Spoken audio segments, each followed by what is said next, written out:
Bonjour à toutes et à tous. Merci de nous rejoindre pour cette 100e conférence de l'Agence régionale de la biodiversité en Île-de-France. Je m'appelle Gilles Lecuir, je suis chargé d'études dans cette même agence et je vais avoir le plaisir de présenter un certain nombre d'actions de collectivités françaises, villes et intercommunalités ce soir qui agissent autour de la biodiversité. Avant de rentrer dans le vif du sujet, quelques petites informations sur la manière dont va se dérouler cette conférence.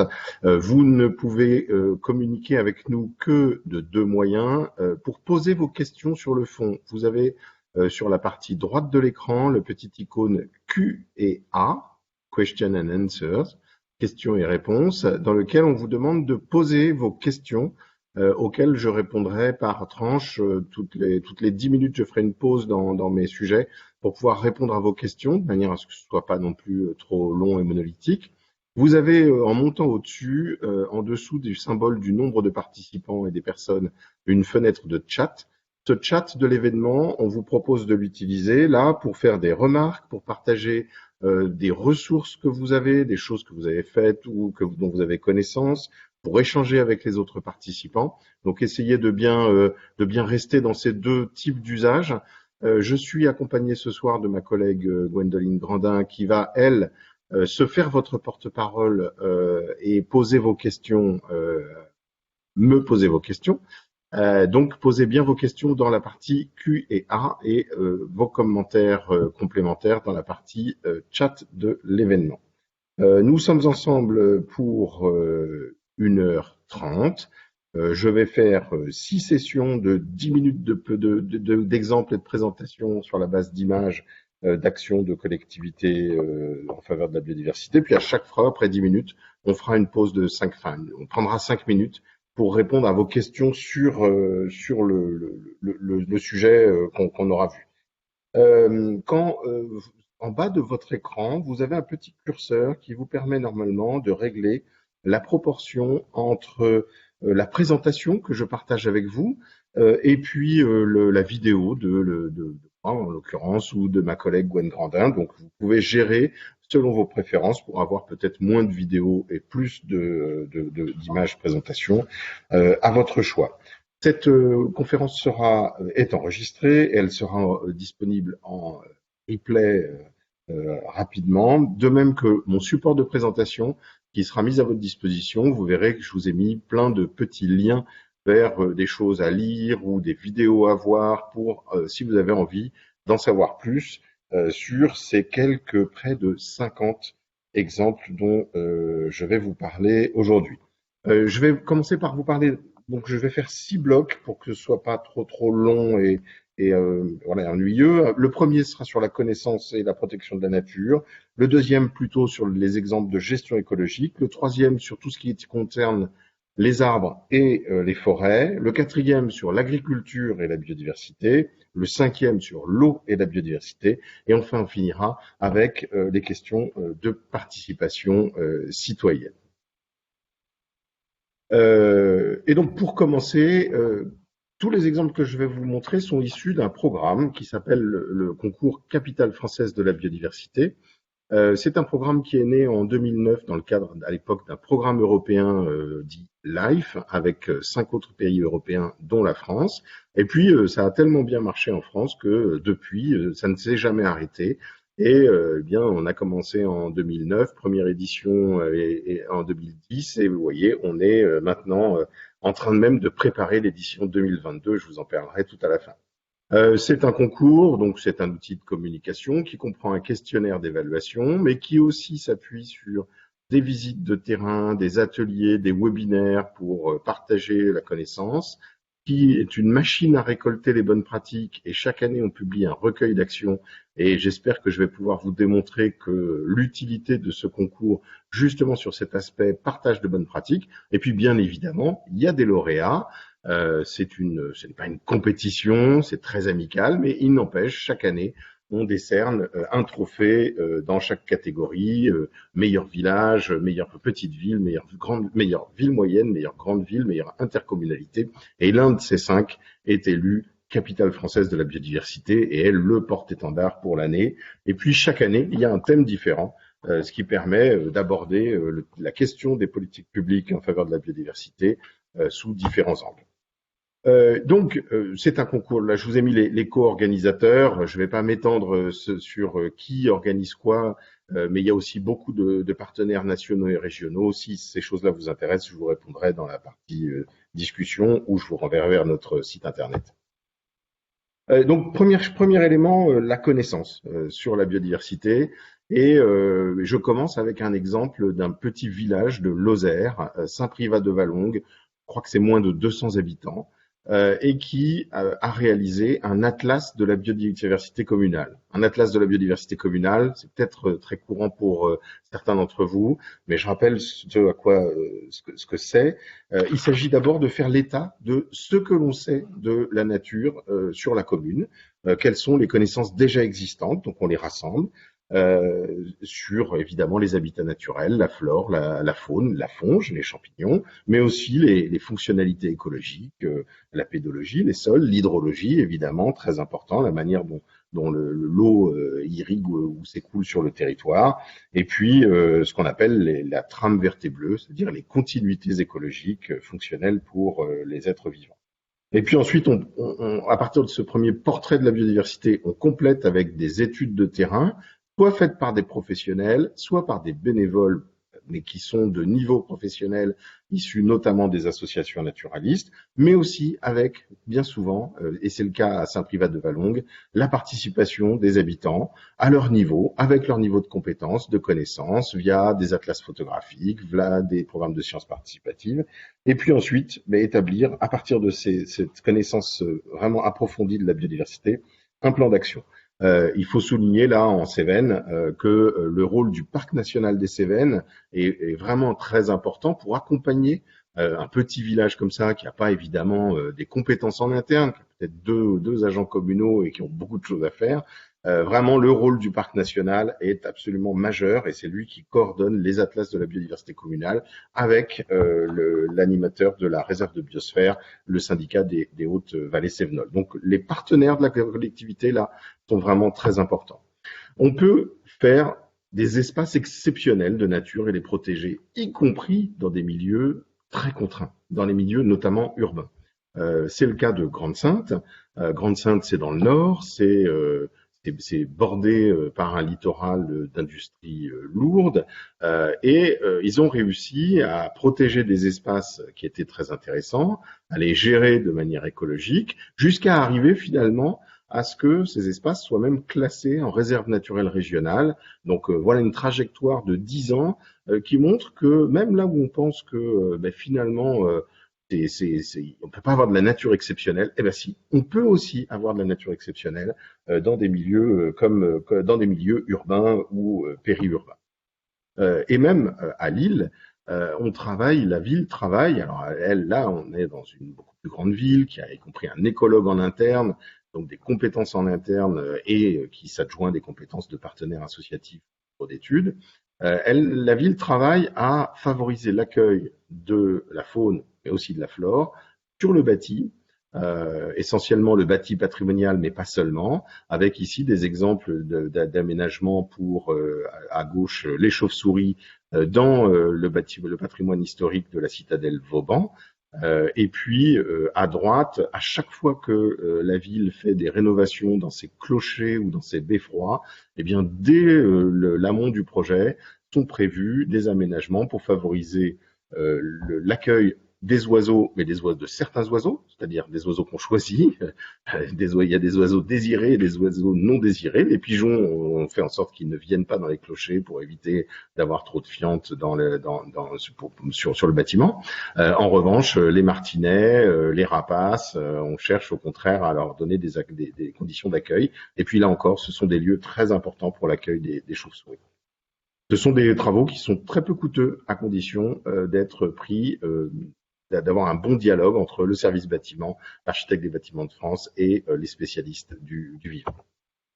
À Besançon, la ville travaille de manière approfondie sur les pollinisateurs sauvages. Alors à la fois sur la compréhension, la connaissance, l'identification de ces insectes, pour la plupart, qui pollinisent les fleurs, et les fleurs, les arbres, un ensemble de plantes. Et puis aussi un travail de sensibilisation, de travail avec la population, et qui est transcrit dans une stratégie pour modifier les pratiques de gestion de l'ensemble des milieux que la ville gère. Alors, je vous ai mis une photo d'espace vert avec une prairie naturelle, mais la ville travaille aussi en milieu gros patrimoine forestier, qui est aussi un milieu très important pour les pollinisateurs sauvages. Voilà pour ce premier petit bloc, et je vous propose tout de suite de voir avec ma collègue Gwen si il y a des premières réactions, questions à laquelle je pourrais réagir.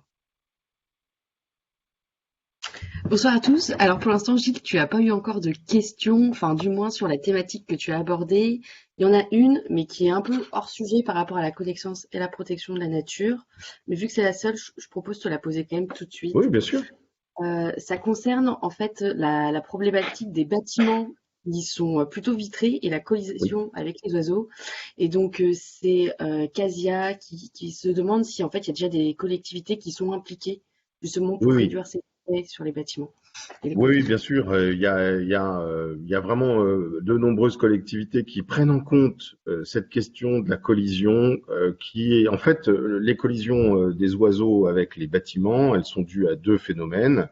Soit le fait que les bâtiments sont transparents pour les oiseaux, c'est-à-dire que si vous avez une grande baie vitrée et puis que vous êtes dans une pièce transparente, ouverte avec une autre baie vitrée de l'autre côté, les oiseaux peuvent penser qu'ils peuvent passer, qu'il n'y a pas de vitre.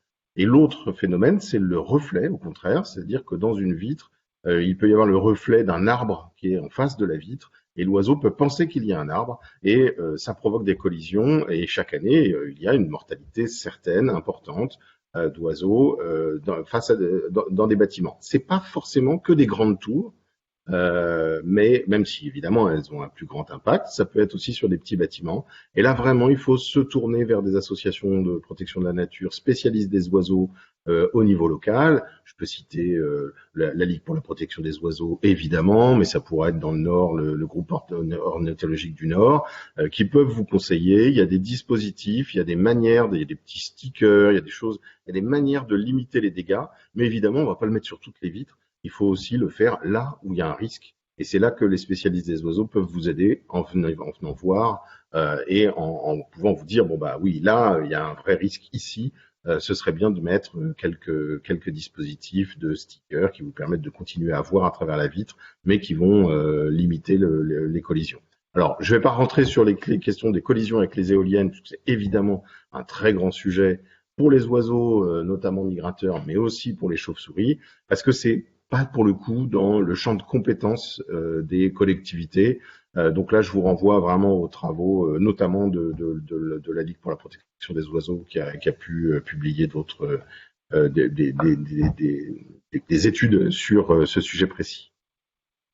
Est-ce que Gwen, s'il n'y a pas d'autres questions sur ce premier bloc, des atlas de la biodiversité, oui. c'est assez simple. La première, c'est un peu si on a une idée du prix global d'un atlas et surtout, est-ce qu'il existe des dispositifs pour les financer?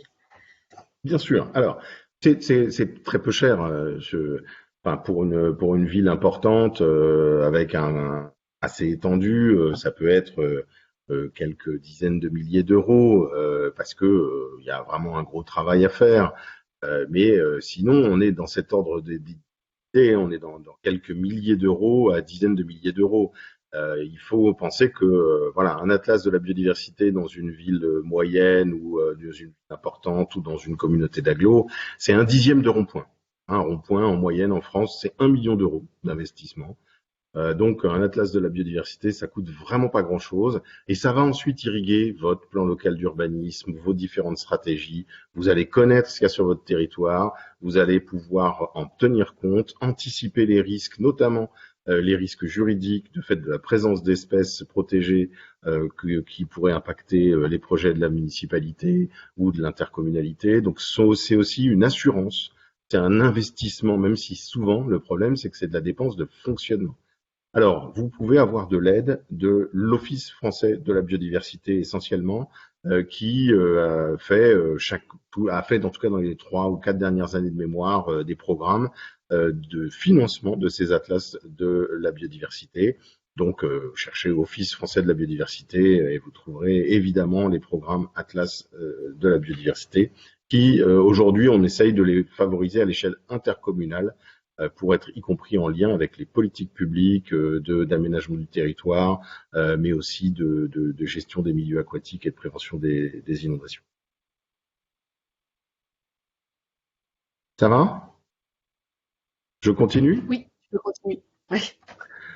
Alors, deuxième grand bloc, évidemment, la question de la gestion écologique.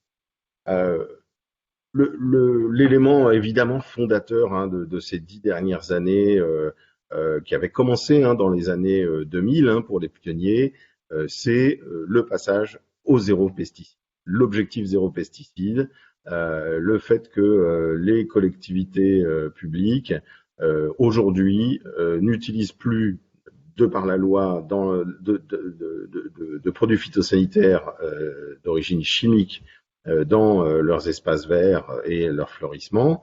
Mais là, on parle avec les participants de Capitale française de la biodiversité, même ils vont pour la plupart et pour tous les lauréats beaucoup plus loin.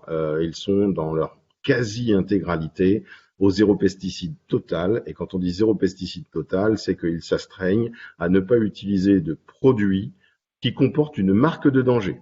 Donc là, c'est une petite finesse, mais en gros, si vous avez sur un produit anti-mousse, insecticide ou autre, une marque de danger, irritant, danger pour l'environnement, etc., ça peut être un produit qui est autorisé en usage par la loi parce qu'il n'est pas dit d'origine chimique, c'est pas une molécule de synthèse, mais pour autant, il est dangereux pour l'environnement ou pour les applicateurs, et donc on s'en passe. Donc ça, c'est vraiment un point très très fort, et je veux citer évidemment la ville très pionnière de ce sujet, avec d'autres, mais en tout cas sur le point qui semblait à l'époque le plus difficile, c'était de se passer de ces herbicides essentiellement dans les cimetières, où les herbes folles, les herbes spontanées, les fleurs peuvent évoquer la notion d'abandon et donc renvoyer au travail de deuil que revêtent ces lieux. Ce sont des lieux de recueillement et de deuil.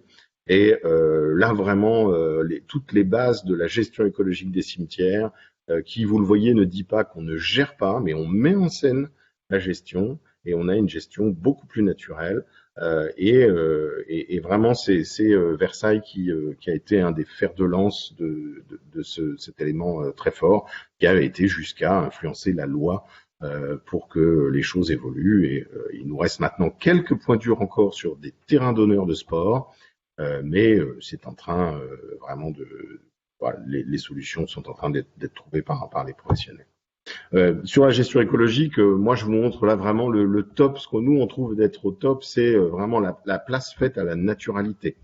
On a même dépassé au cours de ces 10 années la notion de gestion différenciée, où on gérait différemment certains espaces. Certains, on les gérait de manière très intensive devant la mairie, voilà, encore des massifs d'annuels et choses comme ça. Puis d'autres espaces, on les gérait moins. Puis enfin d'autres, on les gérait comme des milieux naturels.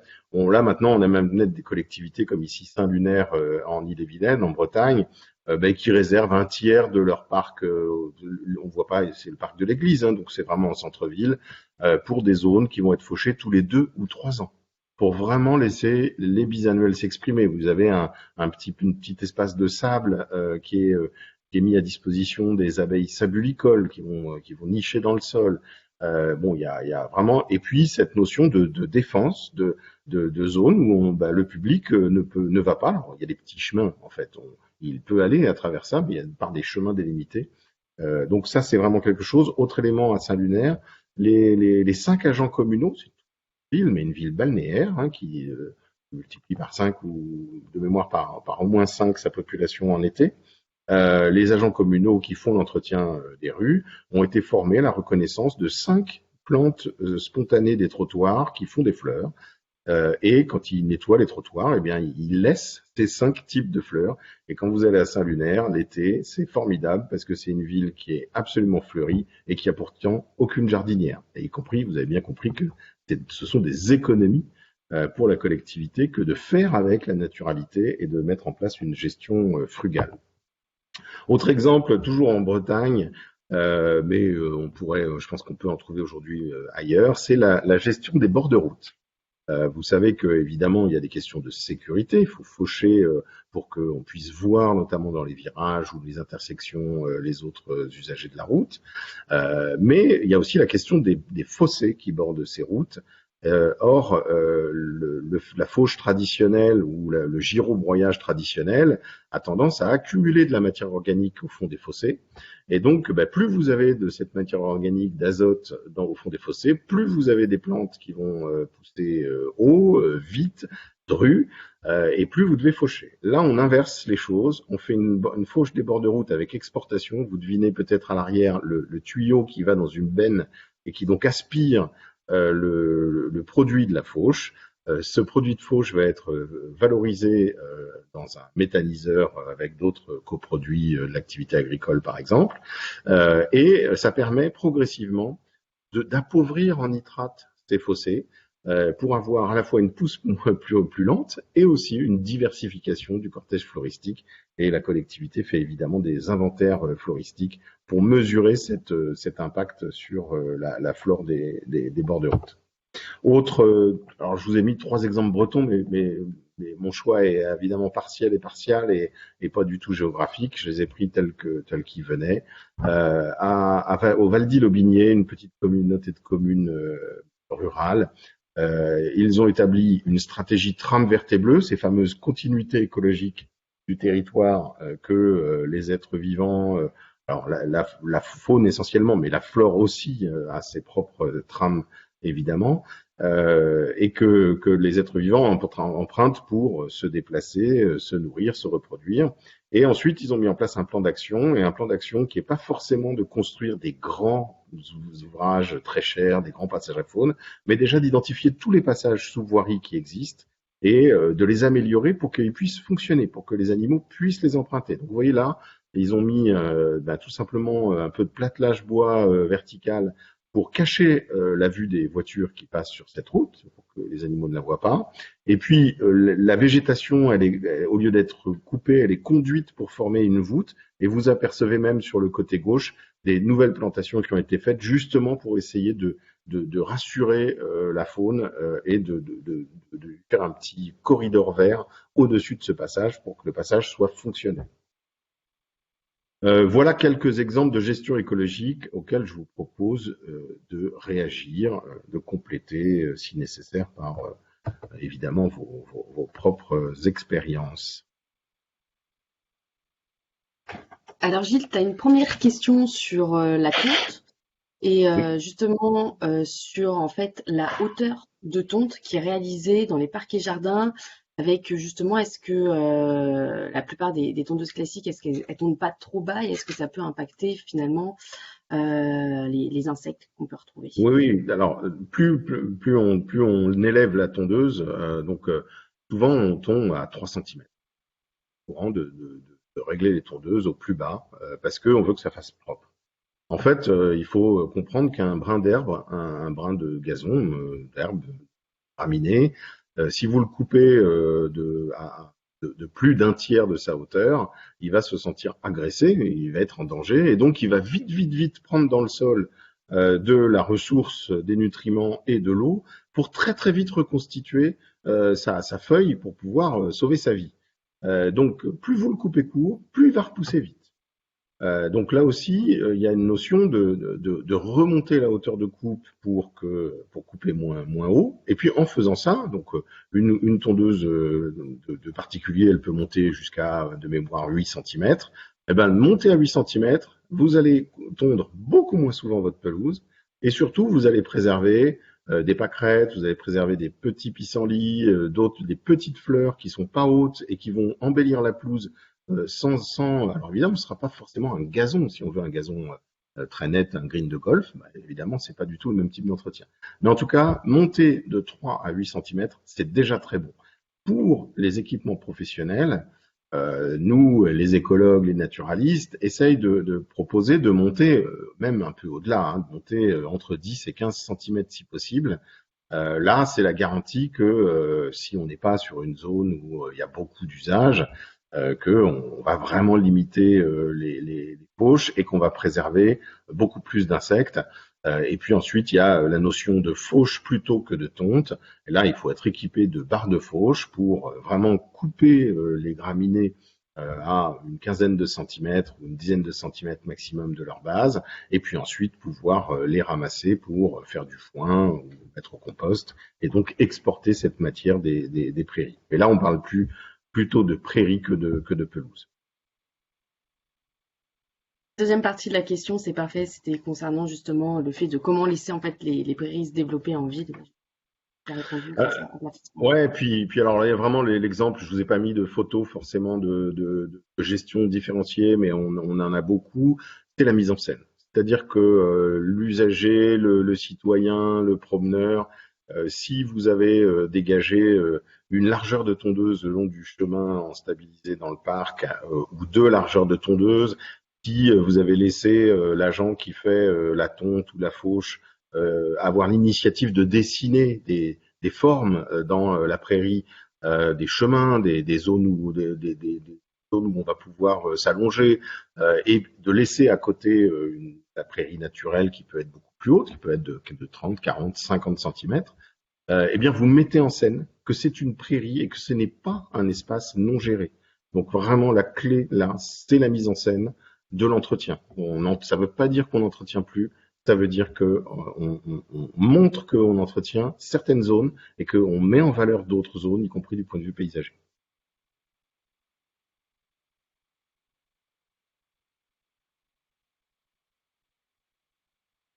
Merci. J'ai du mal à lire en direct, donc je laisse vraiment Gwen se faire votre porte-parole, hein. Euh, Je- on, Oui, Vas-y, oui. une autre question ou est-ce que j'enchaîne sur un autre thème? Ensuite, il y a deux questions auxquelles je pense que tu peux répondre, mais très rapidement. Ça concerne est-ce que finalement on peut laisser des plantes pousser sur les trottoirs, notamment vis-à-vis de la réglementation de l'accessibilité aux personnes à mobilité réduite. Et une autre question, c'est sur finalement donc les communes qui passent en zéro pesticide. Est-ce qu'il n'y aurait pas plus tard, d'après toi, une évolution de la réglementation qui pourrait aller jusqu'à interdire l'utilisation de ces produits chimiques sur le traitement des façades et des toitures? Alors, sur la flore spontanée sur les trottoirs, bah, là, il est évident qu'il faut avoir un peu de bon sens. Donc, le fait qu'on ait d'abord, la question de l'acceptabilité, c'est une question de hauteur. Nos collègues de Plantécité ont fait une étude qui s'appelle Acceptaflore, qui le démontrait vraiment très bien. Vous avez des plaintes quand vous avez des herbes folles hautes, des plantes hautes, au-delà de mémoire, je vous renverrai vers leur publication, mais d'une quarantaine de centimètres. C'est-à-dire que la petite fleur, la petite ruine de Rome le long du entre le trottoir et le mur ne gêne pas. Donc là aussi, il faut savoir, qu'on peut peut-être passer avec un outil pour simplement raccourcir, mais pas forcément tout enlever à la binette à fond. Puis bien évidemment, il faut respecter l'usage pour les piétons, et s'il y a des endroits où il faut désherber, ben, il faut désherber. Mais par contre, évidemment, on désherbe pas de manière chimique et on essaye d'éviter les alternatives au désherbage chimique qui pour autant ont des impacts, notamment tout ce qui est acide, les acides, donc le vinaigre ou les acides pélargoniques. C'est efficace, mais bien évidemment, ça a quand même un impact si ça acidifie votre sol, de la même manière que le sel de salage l'hiver va avoir un impact évidemment sur votre milieu adjacent. Sur l'autre partie, sur la question des biocides en fait, hein, les produits phytosanitaires, c'est tous les produits qu'on utilise pour théoriquement protéger les plantes. Les biocides, c'est tous les autres types d'usages. Donc vous pouvez même avoir un même produit qui va, quand on va l'utiliser sur une plante, qui va être un antifongique, c'est un produit phytosanitaire avec une réglementation particulière. Si on l'utilise sur les toits, sur les murs, sur les tuiles, etc., c'est un biocide, c'est pas la même réglementation. aujourd'hui, la réglementation n'est pas contraignante sur l'usage de ces produits. Donc, moi, je vais pas me prononcer pour savoir s'il faut un changement de réglementation, mais par contre, j'invite évidemment les professionnels, les collectivités à s'interroger sur leurs produits. Il y a un certain nombre de collectivités qui vont même sur la question des produits d'entretien à l'intérieur de leur bâtiment pour moi, j'ai un problème de sonnerie, vont donc pouvoir trouver des solutions alternatives.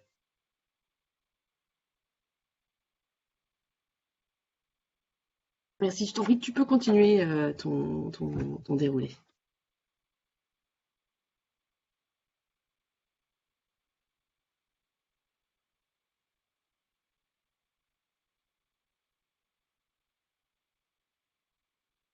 Je vous prie de m'excuser, c'est évidemment le moment que choisit quelqu'un pour appeler au téléphone que je n'ai pas débranché.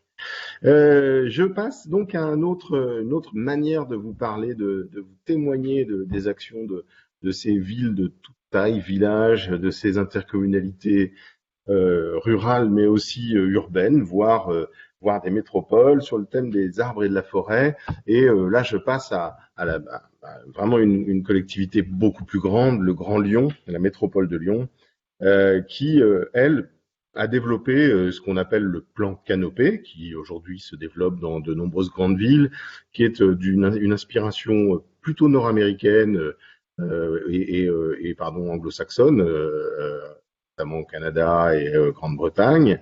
Et la logique de cette planification, c'est de se dire qu'on veut augmenter la part de l'espace public, l'espace ouvert, en fait, pour être plus précis, qui sera dans 10, 20, 30 ans, là c'est à 10 ans, donc c'est un objectif quand même très très opérationnel, d'augmenter de 3% la part de cet espace qui sera couvert par l'ombre des arbres. Et là, l'objectif, il est bien de se dire comment on fait pour que notre ville dense, plus chaude que la campagne du fait de ces matériaux, de ces formes, et qui du coup emmagasinent l'énergie et la ressort la nuit et pose des vrais problèmes de santé publique pendant les épisodes de canicule, puisque la différence de température entre le jour et la nuit est amoindrie.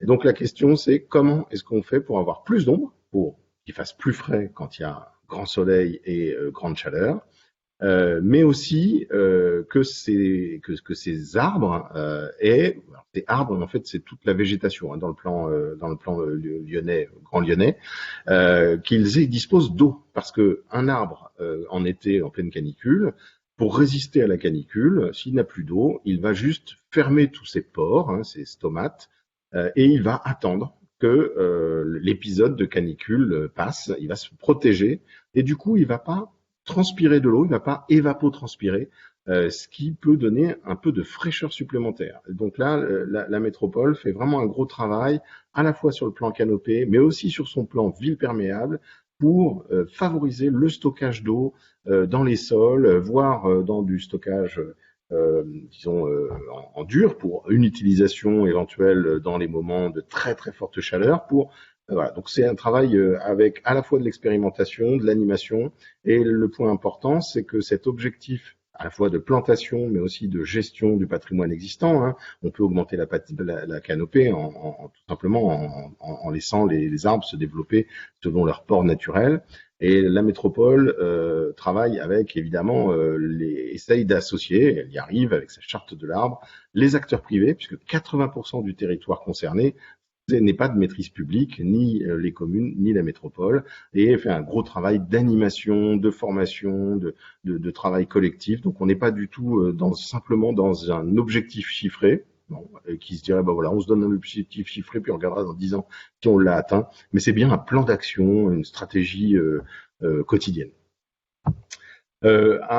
Toujours sur ce thème de l'arbre et du changement climatique, à Metz, la ville a travaillé avec son agglo et avec nos collègues du Stéréma sur la question du choix des espèces. C'est le cas aussi au Grand Lyon. Pardon, j'ai oublié de le dire, il y a aussi une stratégie de diversification des essences plantées qui est déjà engagée depuis de nombreuses années et qui se poursuit. Et donc là, à Metz, l'idée est d'avoir une aide à la décision pour à la fois les acteurs publics et privés, pour se dire qu'est-ce qu'on plante aujourd'hui, pour quel type de service attendu. Qu'est-ce qu'on veut? Service d'ombrage, mais en même temps peut-être de pas d'ombrage l'hiver pour avoir un peu un effet bioclimatique et profiter du soleil l'hiver.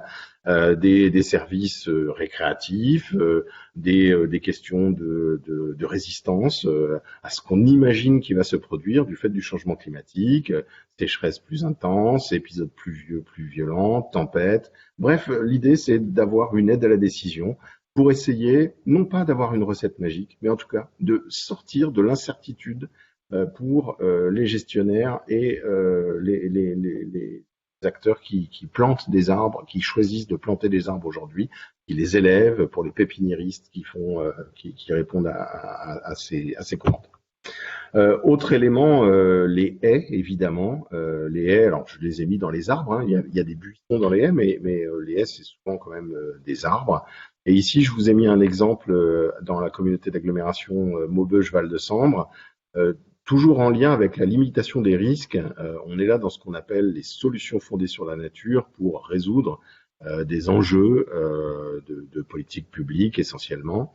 Et là, l'idée, c'est dans un paysage agricole qui a été durement touché par des coulées de boue lors d'épisodes orageux, quand en interculture les champs sont labourés et que vous avez un orage très violent, il peut y avoir des villages entiers qui sont submergés par des coulées de boue avec des risques pour les personnes d'abord, mais aussi des risques bien évidemment pour les biens. Donc là, l'idée, c'est avec la collectivité et les agriculteurs de reconstituer des zones de protection qui vont être pour partie des bandes enherbées, pour partie des haies, et qui vont permettre de stocker les eaux de ruissellement et d'éviter de protéger finalement le village en aval. Donc là, il y a vraiment un gros travail de la communauté d'agglomération à la fois en milieu rural jusqu'en milieu urbain, pour planter, restaurer des haies et vraiment travailler avec ceux qui travaillent au quotidien, mais aussi qui vont participer à leur entretien, c'est-à-dire les agriculteurs pour ce qui est du milieu rural. En ville aussi, là je vous emmène en Savoie, à La Motte-Servolex, à côté de Chambéry, où la commune a adopté un plan d'action biodiversité qui court sur la décennie, et elle a planté des kilomètres de haies. Vraiment, c'est un effort assez incroyable de haies vives, d'espèces locales, fruitières ou ayant des attraits pour les oiseaux, par exemple. Donc là, vous avez un exemple typiquement en bordure de champs, de prairies, sur le long du bois, mais il y en a d'autres le long d'un ruisseau pour lui donner plus d'ombre. Il y en a le long de parkings résidentiels. Il y en a dans des parcs qui étaient peu pourvus en buissons ou en arbres. Donc c'est vraiment un effort important et ça va vite. Moi j'ai eu la chance d'aller à la Motte-Servolex ces dernières années à plusieurs reprises. Ici là vous avez une haie qui a pas 5 ans, donc c'est déjà quand même tout de suite très sympa. Et puis les forêts, évidemment. J'ai évoqué les forêts à Besançon, à la Motte-Servolex. La ville a un gros domaine forestier avec de nombreux îlots de sénescence où on laisse des zones de forêt en libre évolution pour favoriser notamment le cortège qui est lié aux vieux arbres ou aux arbres morts ou sénescents, et notamment les insectes saproxyliques qui sont extrêmement importants. Et puis ici, je vous emmène à Strasbourg. Donc là aussi, on est vraiment à 2 pas de grands centres-villes, grands centres urbains. Et Strasbourg protège, mais aussi restaure ses forêts alluviales, donc les forêts à l'eau rhénane, et à tel point que les 3 grandes forêts de Strasbourg sont aujourd'hui reconnues en réserve naturelle nationale. Et ce sont des équipes de la ville de Strasbourg en régie qui gère ces réserves naturelles. Donc là encore, ça fait le pendant avec l'exemple de Grande-Synthe. On a des milieux extraordinaires et parfois, y compris à côté de grands centres urbains ou même au cœur de grands centres urbains. Voilà pour ce nouveau petit bloc, et je propose tout de suite de réagir à vos compléments éventuels. D'ailleurs, je ne sais pas si vous voulez parler de ce que vous faites dans la partie remarques. Alors Gilles, tu as plein de questions pour cette partie, notamment la première, c'est finalement, quelle est la différence entre un plan canopé et une forêt, une mini-forêt urbaine? Alors, le plan, c'est vraiment à l'échelle du territoire. C'est-à-dire que là, on est vraiment dans une stratégie avec un diagnostic, bien souvent, de l'état de la canopée, c'est-à-dire on identifie toute la strate arborée, voire la strate arbustive, plus ou moins finement selon les moyens. Et puis, on se dit où est-ce qu'on peut faire mieux, quels sont nos objectifs. Donc, c'est ça la question du plan. Évidemment, on peut planter, faire un peu, créer un nouveau bois. Par exemple, on a un espace délaissé, soit parce qu'il n'y a pas d'usage. Souvent, on a des choses où on se dit, bah tiens, on tond ça toute l'année là, mais en fait, il se passe rien sur cette pelouse. On pourrait faire un boisement. Alors moi, je dis un bois, un bosquet, une forêt, en tout cas tel que défini par l'IGN, c'est 50 arts de mémoire. Donc c'est beaucoup plus grand que ce qu'on peut avoir. Donc les mini-forêts, bah, c'est vraiment mini quoi qui compte dedans. Hein. Et puis je vous mets en garde sur le fait que il faut quand même avoir un peu raison gardée sur l'argent qu'on met.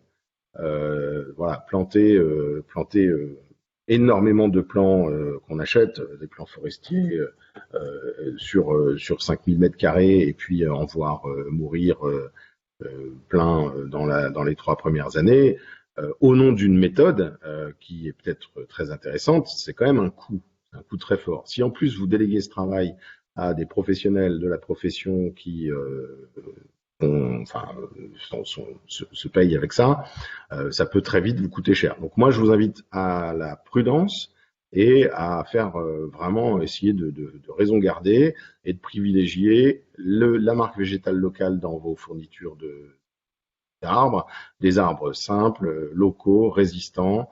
Il y a des guides plantons local qu'on a édités en Île-de-France pour vous aider à faire vos choix et puis de vous appuyer sur des associations locales. En Île-de-France, on a une association qui s'appelle Haie Magique et qui aide les acteurs publics et privés, par exemple, à faire des plantations. Puis on a beaucoup aussi d'actions de plantation participatives. Voilà, je me suis peut-être un peu écarté de la question, Non, c'est mais voilà la parfait. différence entre plan et puis opération ponctuelle où on va vouloir faire un bosquet. Il y a aussi à Nantes, par exemple, je l'ai pas mis en photo, mais dans des opérations d'aménagement où bah, ils ont simplement mis une barrière de châtaigniers sur un espace et ils ont dit bah là on laisse en libre évolution. Ça va faire tout seul une forêt. C'est pas forcément. Il faut que le sol soit adapté, il faut que le climat soit adapté, mais c'est aussi une autre manière de faire les choses, c'est de dire je, là on dit qu'on n'y va pas nous les humains et on laisse regarder, et ça va nous faire une forêt dans 10 ans, 15 ans, 20 ans, plutôt 30 ans. Hein. Alors pas une forêt, un bois, un boisement, un bosquet.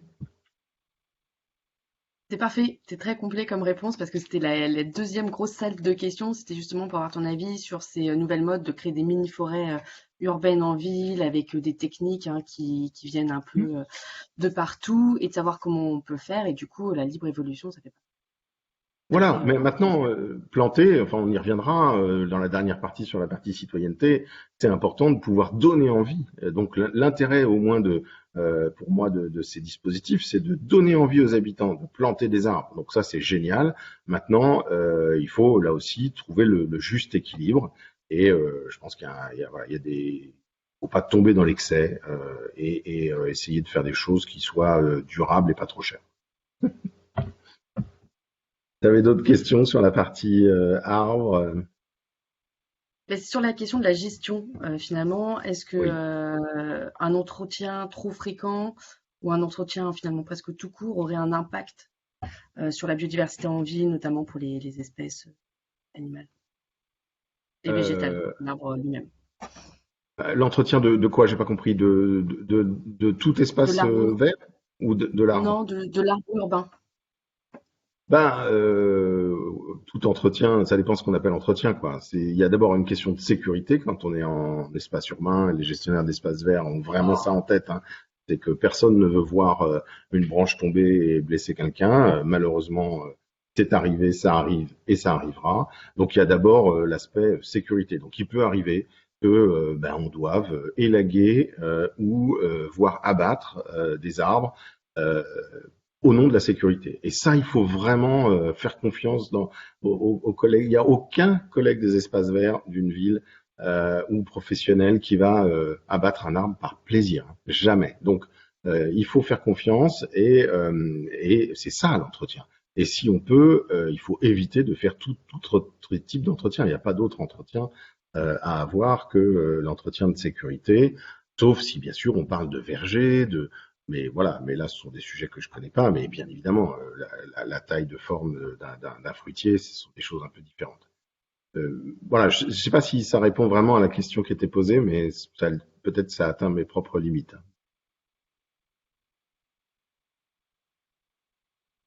On verra bien dans le chat. Ouais. Je pense qu'on peut suivre du coup ta présentation. D'accord. Alors, on me demande l'association, c'est l'association Est Magique.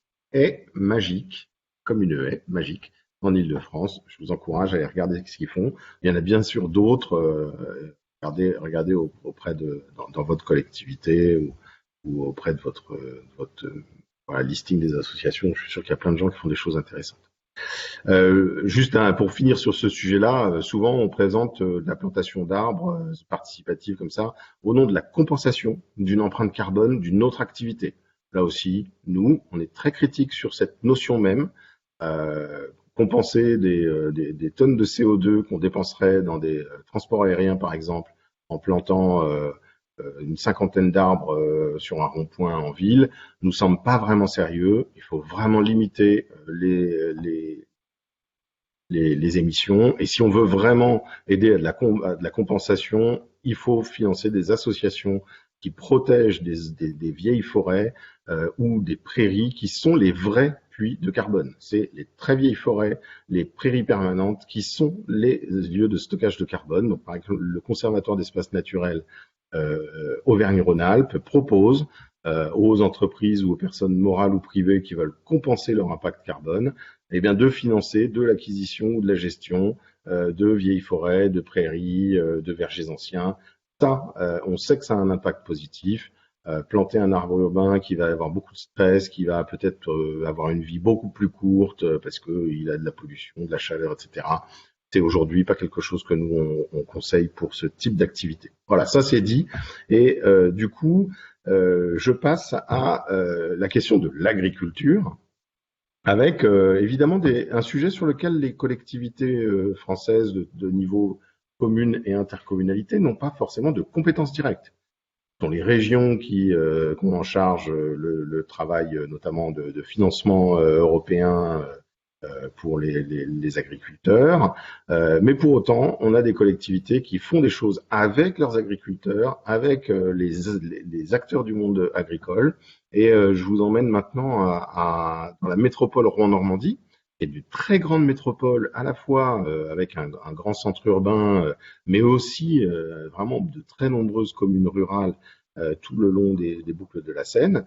Et ici, ceux qui connaissent bleuets, coquelicots, on est vraiment dans des symboles de ce qu'on appelle les plantes messicoles, les plantes qui évoluent depuis presque 8000 ans avec la culture des moissons, des céréales, entre autres, qui est faite par l'homme. Et ces plantes sont vraiment menacées. Parce que la mécanisation de l'agriculture, l'intensification de l'agriculture, de ses moyens, évidemment de ses désherbants, mais aussi de ses machines, fait que ces plantes ont beaucoup moins de place dans l'agriculture d'aujourd'hui. Et donc la métropole assure un programme depuis plus de 10 ans, de mémoire c'est peut-être même 15 ans au moins, avec le Conservatoire botanique, c'est le Conservatoire botanique national du bassin parisien, si je ne fais pas erreur, un travail de préservation de ces plantes messicoles, en faisant des parcelles dont culture de ces plantes, de ramasser les graines pour pouvoir ensuite les planter, et notamment ici, avec un agriculteur qui fait de la céréale sans intrants, pas d'engrais, pas de produits phytosanitaires, et qui, alors là, il n'y a pas d'introduction, c'est naturel, il n'y a pas de plantation de plantes messicoles, sur des terres sableuses. Et donc là, on est vraiment dans un programme vertueux où les terres sont publiques. Je crois qu'il est de mémoire que l'agriculteur a peut-être une légère aide de la collectivité. Donc il a un rendement moindre, certes, mais il préserve des plantes messicoles et évidemment, comme c'est du sable, il ne pollue pas la nappe phréatique qui est en dessous. Donc tout le monde est gagnant dans cette affaire. Montsartou, donc je vous ai pas beaucoup parlé des lauréats parce que ce qui compte c'est pas le palmarès, hein. Là j'ai beaucoup d'exemples de lauréats, mais quand même Montsartou, 6000 habitants en Provence-Alpes-Côte d'Azur, dans une zone très avec une pression foncière très forte. Dès 2014, meilleure petite ville pour la biodiversité, notamment pour son travail pionnier de régie agricole municipale, en agriculture biologique, qui produit une très grande partie des légumes et petits fruits qui vont alimenter sa restauration collective, scolaire et repas à domicile pour les personnes âgées ou en difficulté de se déplacer. Et Montsartou depuis est devenu vraiment donne beaucoup de temps au niveau européen pour partager son expérience avec d'autres collectivités et on a vraiment une multiplication de ces régies agricoles pour donner aussi, bien sûr, produire des fruits et légumes sains pour nos enfants, d'accord, mais aussi pour donner une utilité sociale à ces terres et du coup pouvoir lutter contre la pression de l'urbanisation au sein de la commune. Évidemment, dans un plan local d'urbanisme, si ces terres elles sont reconnues par toute la population comme utiles à la collectivité, eh bien il n'y aura pas de pression pour qu'elles soient classées en à urbaniser pour y construire des logements ou une zone d'activité. Donc il y a cet aspect qui est vraiment très important, me semble-t-il, et qui va au-delà de la question de la seule autonomie alimentaire. En milieu agricole aussi, l'exemple de Muttersolz, un petit village en Alsace, 2000 habitants, dans un paysage, là aussi, un paysage d'open field, hein, on est là dans de la culture intensive du maïs en pleine d'Alsace, et où bien la mécanisation a laissé très peu d'éléments du paysage. Vous pouvez deviner là dans l'arc de cercle une ripisylve, il y a une rivière, une petite rivière qui passe. Au premier plan, vous avez une peupleraie qui est bientôt mûre et qui va être récoltée. Et puis vous voyez cette bande de terrain, c'est ce que la commune a acheté, a acquis, a protégé au plan local d'urbanisme et tente de le protéger et de le continuer à la fois avec les outils réglementaires, classement au plan local d'urbanisme, mais aussi dans le dialogue avec les exploitants agricoles, dans la manière dont elle accorde des baux sur les terrains qu'elle possède avec des clauses environnementales, ou encore avec ses partenaires notamment de la région, sur des mesures agro-environnementales et climatiques, et notamment des mesures qui portent sur des zones Natura 2000 en milieu agricole. Donc tout ça fait un ensemble. La commune était aussi l'année dernière en train de faire une obligation réelle environnementale, donc des nouveaux dispositifs réglementaires pour justement trouver des accords volontaires avec exploitants, propriétaires et puissances publiques, avec la participation toujours des experts. Là, c'est la LPO, je pense, qui doit accompagner en termes d'expertise biodiversité. Donc très important, l'action foncière et l'action sur les documents d'urbanisme, mais qui ne se suffit pas à elle-même. Autre action qui aussi me permet de mettre l'accent sur la nécessaire solidarité entre le très urbain et le rural. Quand on parle de métropolisation, cette solidarité, elle est vraiment très importante. Je l'ai évoqué sur la métropole Rouen-Normandie. C'est encore plus vrai pour la ville de Paris, avec sa régie Hauts-de-Paris. La ville fournit de l'eau potable bien au-delà de la seule ville Paris intramuros, pour une grande partie de la première couronne, et elle va chercher cette eau jusqu'à 140 km du centre de Paris. Et ces zones sont des aires de captage qui font l'objet de protection, mais aussi de contrats avec les agriculteurs et avec le soutien de l'agence de l'eau Seine-Normandie. Sont maintenant développés des paiements pour services environnementaux, c'est-à-dire qu'on va rémunérer les agriculteurs pour les aider à changer de pratique, à utiliser moins de nitrates, moins de pesticides, voire pas du tout, pour protéger la ressource en eau. Et en échange de ce service rendu de protection de la ressource en eau, eh bien, on leur fournit, y compris une aide en termes de revenus. Par ailleurs, Haute-Paris travaille à la protection de la trame verte et bleue grâce à ces aqueducs, c'est-à-dire que toutes les canalisations d'eau, soit enterrées, soit en hauteur, toutes ces, comment dire, j'allais dire le mot contrainte, mais il y a un terme qui m'échappe du point de vue réglementaire. En tout cas, ces emprises d'aqueducs sont autant d'espaces qui sont gérés de manière écologique et qui garantissent des infrastructures paysagères dans un paysage très long. Donc vraiment un rôle très important et une responsabilité très très importante de la régie publique de la ville de Paris. Et puis, quand on parle d'impact sur la biodiversité, je voudrais rappeler que c'est l'empreinte écologique globale qui compte.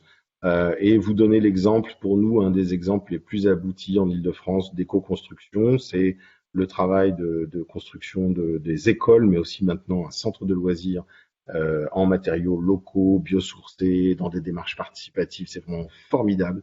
Je vous invite, si vous ne connaissez pas ces travaux qui sont faits par les équipes municipales de Rosny-sous-Bois en interne.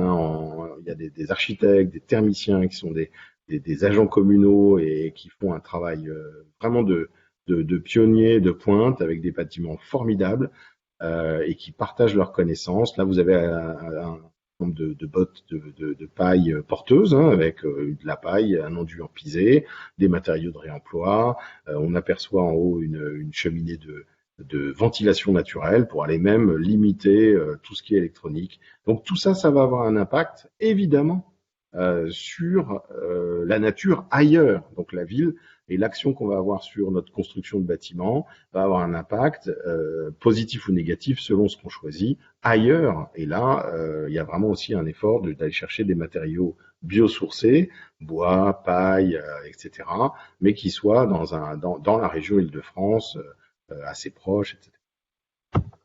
Voilà pour cette nouvelle session. J'ai essayé de vous faire des petits blocs un petit peu courts pour que ce soit pas trop, que je vous endorme pas et qu'on puisse réagir, que je puisse réagir à vos questions de manière assez rapide. Pour ce bloc, Gilles, agriculture et biodiversité, il y a pour l'instant une remarque et une question. Oui. La première remarque et une constatation, c'est qu'en France, on continue à perdre des terres agricoles. Oui. Et donc la question qui est associée, c'est finalement qu'est-ce qu'on peut faire pour freiner cette perte de terres agricoles, et est-ce que finalement tu aurais des actions qui te viennent en tête de collectivités qui auraient mis en place des choses justement pour agir contre cette perte de terres agricoles? Il y a pas 36 solutions, hein. Il faut arrêter d'artificialiser. Donc il faut renoncer à construire là où c'est facile de construire. Et c'est facile de construire quand c'est plat et que il y a de la terre facile à enlever. Donc c'est facile de construire dans les champs. C'est relativement facile de construire s'il y a une forêt. Il faut abattre des arbres, les évacuer, mais après ça redevient un terrain à peu près plat et c'est facile à faire. Donc il y a un moment, il faut sortir de la facilité. C'est ce que fait la mode Servolex. La mode Servolex dont je vous ai parlé en Savoie. Elle a besoin de faire des logements pour sa population. C'est plutôt une ville d'habitat individuel et petit collectif. Eh bien, elle réhabilite, elle fait un quartier, un écoquartier sur une ancienne carrière qui a servi de stockage de matériaux pendant longtemps. C'est là qu'elle fait. Alors, c'est pas le plus simple. C'est beaucoup plus compliqué de faire ça que de le faire sur les champs à proximité immédiate de la dernière zone pavillonnaire faite. Mais c'est bien ça qu'il faut faire. À Muttersols, la petite commune de 2000 habitants, eh bien, elle modifie ses taxes pour que si vous avez des logements vacants, vous payez des impôts dessus. Et en même temps, elle aide à la rénovation des logements vacants pour que les propriétaires soient en mesure de mettre leurs biens en location. Et donc ça aussi, c'est vraiment important. Il y a des logements vides, mais qui parfois ne sont pas louables parce que pas aux normes et que les propriétaires sont désemparés. L'Eurométropole de Strasbourg travaille vraiment un gros travail d'accompagnement, d'identification des logements vacants et d'aide et d'accompagnement pour les propriétaires pour les mettre en état de redevenir des logements disponibles. Et puis enfin, nous avons très probablement aujourd'hui une mutation rapide sur les bâtiments tertiaires de bureaux, qui, avec la crise Covid, l'expérimentation du télétravail massifié, eh bien peut-être qu'on peut revoir les usages du bâtiment. Et ça pose la question pour les bâtiments qu'on conçoit aujourd'hui, de leur modularité, de les concevoir pour que peut-être ils puissent avoir dans leur vie, dans leurs 50 ou 100 prochaines années de vie, eh bien différents types d'usages en fonction de ce dont on aura besoin. Dernier point, moi, je pense qu'on a trop de supermarchés, de parkings de supermarchés, et on peut faire sur des zones commerciales qui sont plus au top.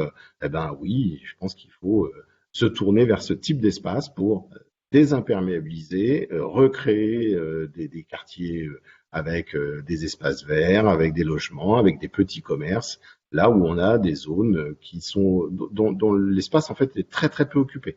Donc voilà un peu, et je vous renvoie sur le guide Bâtir en favorisant la biodiversité, rédigé par mon collègue Marc Barra, qui est disponible en libre téléchargement sur le site de l'Agence régionale de la biodiversité en Île-de-France. Vous en apprendrez beaucoup plus sur ce qu'on peut faire en matière d'aménagement du territoire. Voilà sur ce que je pouvais répondre sur cette question. Je ne sais pas si j'ai oublié une autre partie de la question, Gwen. C'est parfait, c'était exactement ce qui était demandé. Je vois qu'il y a la ville d'Albi qui est avec nous, qui Oui, n'hésite pas à je t'en parlerai témoigner tout à l'heure. justement Mais la voilà. parole sur le chat. Ouais. Et du coup, une autre question que j'ai pas eu le temps de lire avant, qui vient d'arriver de Marie Martinez, Oui. plutôt sur comment sensibiliser sur les conflits d'usage entre particuliers dû à une zone sur une fréquentation des zones agricoles naturelles ne sent plus la tranquillité à la faune et à la flore et sur l'utilisation des bandes enherbées comme chemin. Je ne sais pas. Je ne sais pas non Euh, plus. mais en tout cas, ce que j'ai vu faire, notamment à Muttersols, là, ils ont mis un programme, ils ont un programme financé notamment par l'ensemble des acteurs du collectif local régional de la biodiversité, centré autour d'agriculture et biodiversité, et qui est fondé sur le dialogue justement entre différents usagers de l'espace rural, agricole, les naturalistes, la collectivité, les promeneurs. Donc je pense que moi je suis partisan du dialogue parce que mais dans le même temps à Muttersols il y a ce que le maire appelle la brigade verte intercommunale, c'est-à-dire qu'il a une police de l'environnement qui intervient et qui a raconté quand on était allé le voir il a arrêté un rodéo moto de jeunes qui étaient allés faire du cross en forêt et qui s'étaient fait un circuit dans la forêt.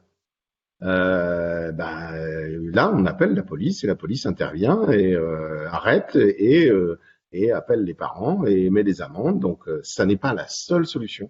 Mais évidemment qu'il faut une police de l'environnement forte et les gardes champêtres, les polices vertes ou la police municipale qui peut se former à ce type d'intervention et qui peut en avoir le droit d'intervention, c'est une partie de la réponse. Mais c'est, de mon point de vue, certainement pas la même. L'autre gros problème des zones forestières et agricoles, c'est évidemment le dépôt de déchets sauvages, qui est un autre fléau pour les gestionnaires d'espaces naturels. Pas de la même manière, malheureusement, je n'ai pas la réponse, mais il est bien évident que c'est une question très, très importante.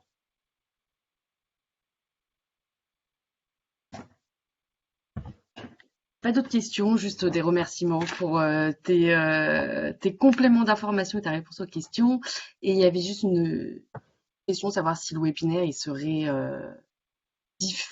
mis en ligne Oui. après ce soir. Oui, il est enregistré, il sera disponible en replay et le support de présentation. Alors, je m'excuse, il y a quelques logos de ville que j'ai pas eu le temps de mettre, donc je vous le mettrai à jour demain ou ce week-end pour qu'il y ait les bons logos un peu partout et les liens vers plus d'infos sur chacune des actions. Tout ça sera mis à votre disposition très probablement dans le début de semaine prochaine sur le site de l'Agence régionale de la biodiversité en Île-de-France. Et je ne vois pas d'autres questions, donc tu peux poursuivre. Alors, j'ai encore plein de choses à vous dire. Incroyable, non? Euh, L'eau et la biodiversité, un gros morceau. C'est le thème de notre concours cette année. Je vous mets pas des exemples de ce qu'on est en train là de finaliser le travail d'évaluation et on désignera nos lauréats de cette année 2021 sur le thème eau et biodiversité rapidement. Mais dans les 10 dernières années, j'ai déjà beaucoup d'exemples à vous montrer, mais j'en aurai donc encore un peu plus dans quelques semaines avec plein de nouveautés. La première des choses sur la question de l'eau, c'est de protéger les zones. Les zones humides sont à la fois très importantes pour la biodiversité parce que c'est l'interface entre l'eau et le terrestre et que ces zones d'interface sont ce qu'on appelle des écotones, sont des zones extrêmement riches avec une diversité d'espèces, mais surtout de fonctionnement, de processus. Pensez aux amphibiens, ils vivent dans la forêt, les grenouilles, les crapauds, et ils vont aller migrer pour se reproduire dans une mare, un étang, puis repartir dans la forêt, et leurs têtards vont eux naître et enfin refaire ces cycles. Donc on a vraiment des choses qui sont pas forcément que liées aux espèces qui vivent là, mais en tout cas des milieux qui sont très importants pour toute une série de fonctionnements de la nature. Donc d'abord, considérer qu'une zone humide, c'est à protéger en priorité. Donc, on parlait de questions d'étalement urbain. Évidemment, il faut protéger les zones agricoles, les zones forestières, les zones humides. Deuxième raison, les zones humides, ce sont des éponges naturelles. Elles nous protègent des inondations. Elles nous protègent quand il y a un orage violent, quand il y a une montée des eaux de rivière.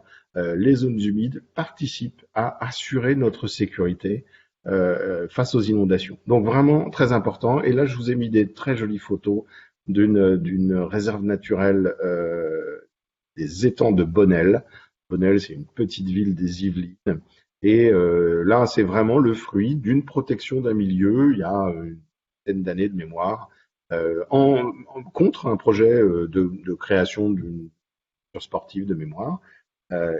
Cette protection, eh bien, a ensuite été poursuivie avec notamment la connaissance de la biodiversité locale, l'obtention du statut de réserve naturelle, et qui est gérée par le parc naturel régional de la Haute-Vallée de Chevreuse, propriété communale gérée par le parc naturel régional. Donc ça me permet de faire le pendant de ce que je vous disais au tout début avec le parc national des Cévennes et les parcs nationaux. Les parcs naturels régionaux sont aussi des acteurs extrêmement importants sur le territoire, mais si bien sûr vous faites partie d'un parc naturel régional, les équipes du PNR sont des acteurs vraiment à votre service pour développer la biodiversité sur votre territoire. Mais si vous êtes voisin d'un PNR, si vous êtes une ville à côté d'un PNR, vous pouvez aussi vous adresser à eux pour échanger avec eux, pour profiter de leur expertise naturaliste. C'est des acteurs majeurs de la protection de la nature. Autre élément très fort, on a caché nos rivières au cours du XXe siècle. On les a enterrées parce que à l'époque, on considérait que c'était vecteur de maladies, que c'était un égout, et donc il fallait le mettre loin des yeux. Loin des yeux, loin du cœur, on a oublié nos rivières, et il nous semble, en tout cas les 10 années que j'ai passées à arpenter avec grand bonheur des rivières de France réouvertes, comme ici l'Ondaine au Chambon-Feugerolles dans la métropole de Saint-Étienne, par la métropole de Saint-Étienne qui a la compétence gestion des rivières. Ici, vous aviez une rivière entièrement couverte qui a été remise au jour, renaturée sur plusieurs centaines de mètres.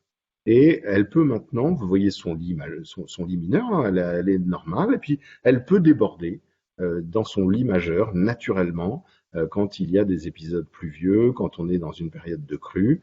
Et ce travail de réouverture protège la zone d'activité et de logement de 125 hectares qui est juste à côté, qui était régulièrement inondée. Et c'est bien l'inondation aujourd'hui, disons dans la fin des années 90, début des années 2000, les phénomènes répétés d'inondation qui ont amené les élus et les acteurs publics et privés à réfléchir et à gérer différemment leurs rivières, et y compris à réouvrir des rivières à remettre au jour des rivières, et on retrouve aussi des paysages. Là, je vous ai pas montré, mais il y a des petites, il y a des bancs, des tables de pique-nique. On retrouve là un lien à la rivière et un lien affectif à la rivière. Et Saint-Étienne Métropole est une des collectivités qui vraiment fait des choses extraordinaires en réouverture de rivières, tout particulièrement rivières urbaines. Je vous ai donné là un exemple. Il y a d'autres programmes en cours de très grande ampleur sur Saint-Étienne ou les villes de l'agglomération. Autre travail, c'est on a là aussi, voilà, pour le coup, dans l'histoire longue, on a mis des obstacles sur nos rivières pour utiliser l'énergie du cours d'eau, donc des moulins, pour utiliser l'eau, pour la stocker, la dériver, etc. Et ça empêche la continuité du cours d'eau, et ça empêche notamment les poissons, mais pas que, de remonter le cours d'eau, parce qu'ils se retrouvent bloqués par une cascade, un muret, etc. La réglementation européenne traduite en droit français dit que il faut qu'on retrouve cette libre circulation au sein des cours d'eau. C'est un enjeu pour la biodiversité, mais c'est aussi un enjeu pour le fonctionnement des cours d'eau, de l'ensemble du transport de matière, de gravier, de sable, de matière organique dans le cours d'eau. Donc ça améliore vraiment, y compris la qualité même physico-chimique de l'eau. Je vous ai mis donc un exemple ici de restauration d'effacement d'ouvrage. Donc on a un barrage, un seuil, et on va enlever ce barrage. Forcément, ça va transformer le faciès, la forme de la rivière. Ça s'accompagne de travaux qui sont souvent des travaux lourds, mais qui sont des travaux dits de génie écologique. Et ça donne assez rapidement de très très bons résultats. C'est-à-dire que le moment des travaux peut être, il faut beaucoup expliquer parce que ça peut être un peu choquant, mais ensuite, très rapidement, les berges se végétalisent, on voit revenir des oiseaux, des poissons, et y compris, donc là, on est à Sophia Antipolis, donc y compris toujours sur des enjeux de limitation des risques. Une rivière qui est plus fonctionnelle avec moins d'obstacles, c'est aussi une rivière qui se comporte mieux lors des épisodes méditerranéens. Donc vous savez que la région Provence-Alpes-Côte d'Azur, comme les Cévennes que j'ai citées auparavant, eh bien sont très exposées. Pour mémoire, il peut pleuvoir en 24 heures autant qu'à Saint-Lunaire en Bretagne, voilà, dans ces zones qui sont pourtant plus au sud et méditerranéennes. Donc on est vraiment sur des enjeux y compris de sécurité. Je viens en Vendée, à La Roche-sur-Yon. La Roche-sur-Yon a mis en place un travail très important de restauration à la fois de la continuité qu'on dit longitudinale, c'est-à-dire justement le long du cours d'eau, enlever tous les seuils, démolir les barrages qui servent plus, ou alors abaisser les clapets qui ne sont plus utilisés pour pouvoir laisser le libre passage de l'eau, parfois renaturer à la place de barrages, et puis la continuité qu'on appelle latérale, c'est-à-dire les berges, restaurer des berges qui étaient peut-être par exemple un muret béton, et bien le transformer en une berge en pente douce, mais aussi les annexes de la rivière. Ici vous avez une mare qui est reliée, alors ferme, et en tout cas voilà une zone humide où on met en eau à peu près toute l'année. Il y a des frayères qui ont été faites, et ça a été fait à l'échelle de l'ensemble de la rivière Yon qui traverse la ville. Donc on est vraiment sur un très gros programme, et j'en profite pour saluer l'agence de l'eau. Je sais plus, j'ai un doute si c'est celle de Normandie ou voire Bretagne, l'une des agences de l'eau, puisque ce sont des travaux qui sont très largement financés par les agences de l'eau, de mémoire à hauteur qu'à 80%. Donc c'est vraiment des travaux extrêmement importants, très efficaces pour la biodiversité et qui sont très soutenus par les pouvoirs publics aujourd'hui, même s'il y a des finesses concernant un type d'ouvrage, mais en tout cas ça reste très largement soutenu. Donc je vous encourage à vous adresser à vos agences de l'eau pour avoir conseil sur la manière de procéder sur vos propres rivières et cours d'eau. Donc à La Roche-sur-Yon, ils ont fait un inventaire participatif des mares du territoire, un territoire qui est est à la fois grand et qui a de très nombreuses mares, avec des bénévoles, avec une association naturaliste support, pour aller caractériser, identifier toutes les mares et avoir vraiment un inventaire opérationnel qui permet ensuite de dire sur quelle mare il faut intervenir, de quelle manière, etc. Toujours dans la prévention des risques, dans ce qu'on appelle les solutions fondées sur la nature pour lutter contre les inondations. Ici à Rennes, dans la courbe, c'est là aussi, vous voyez la courbe, vous apprenez, si vous n'avez pas l'habitude, vous voyez les arbres, c'est la ripisylve, donc les arbres le long du cours d'eau, c'est la Vilaine. Alors que l'autre, c'est la partie canalisée, je ne sais plus quel est le canal, si c'est la Vilaine canalisée ou un autre canal. Et donc là, la commune a réalisé, cette photo est un peu ancienne, un parc urbain avec des problématiques de sol pollué, il y avait y compris des lourdes problématiques de réaménagement qu'ils ont faites, et ils en ont profité pour faire un parc urbain qui, pour une partie, est une zone d'expansion des crues. Et d'ailleurs, voilà un peu ce que ça donne quand la Vilaine déborde. Eh bien, là, on est typiquement dans une partie du parc qui n'est pas accessible au public, qui est une zone dévolue à la nature et qui, quelques fois dans l'année, va être complètement sous l'eau. Et c'est normal. Ça, là aussi, ça dépend de travaux, ça a nécessité des travaux de génie écologique. D'ailleurs, qui ne sont pas toujours, rien n'est toujours parfait, ni absolument gravé dans le marbre. Et sur ce parc, ils sont en train de faire des travaux pour remodeler, parce que les objectifs qui étaient recherchés, c'était vraiment d'être dans une zone humide qui ne serait pas en eau toute l'année, mais seulement de temps en temps, pour répondre à des enjeux écologiques précis. Et visiblement, ça marche pas exactement comme ça avait été prévu. Donc, ils adaptent. Donc là aussi, il y a une notion de faire avec le vivant, de faire avec les éléments, avec l'eau, de prévoir au mieux, puis éventuellement, si ça marche pas, de s'adapter, de faire, de modifier le plan initial. Mais en tout cas, c'est un très beau parc en plein centre-ville qui vaut le coup d'aller s'y balader. Je reste à Rennes, du coup, pour vous parler d'un autre aspect, c'est la gestion des eaux pluviales et l'infiltration des eaux à la parcelle. La gestion des eaux pluviales, non pas dans des tuyaux ou pendant, là aussi, je jette la pierre à personne, c'est simplement notre histoire qui a fait que pendant très longtemps, dans la ville, on a voulu évacuer le plus vite possible l'eau de pluie. Donc on l'a mise dans des tuyaux, des gros tuyaux, des plus gros, des plus petits tuyaux, des plus gros tuyaux, et ce qu'il fallait, c'est que ça parte vite, vite, loin. Maintenant, on est vraiment beaucoup plus d'abord à dire, il y a les eaux d'assainissement qui vont dans l'assainissement, mais toutes les eaux pluviales, il faut absolument pas qu'on doive les traiter, ce qui nous coûte en termes de collectivité. Et donc, tout est fait à la parcelle. Et ici, on est sur un quartier créé sur une friche militaire, avec devant vous, vous avez une prairie naturelle. Vous avez des passages piétons en forme de barre de granit, mais c'est une prairie très légèrement incurvée qui, une, deux fois peut-être dans l'année, peut avoir quelques centimètres d'eau qui vont rester là quelques heures. Et c'est autant qui ne vont pas dans les réseaux. J'attire votre attention sur le boisement qu'on aperçoit.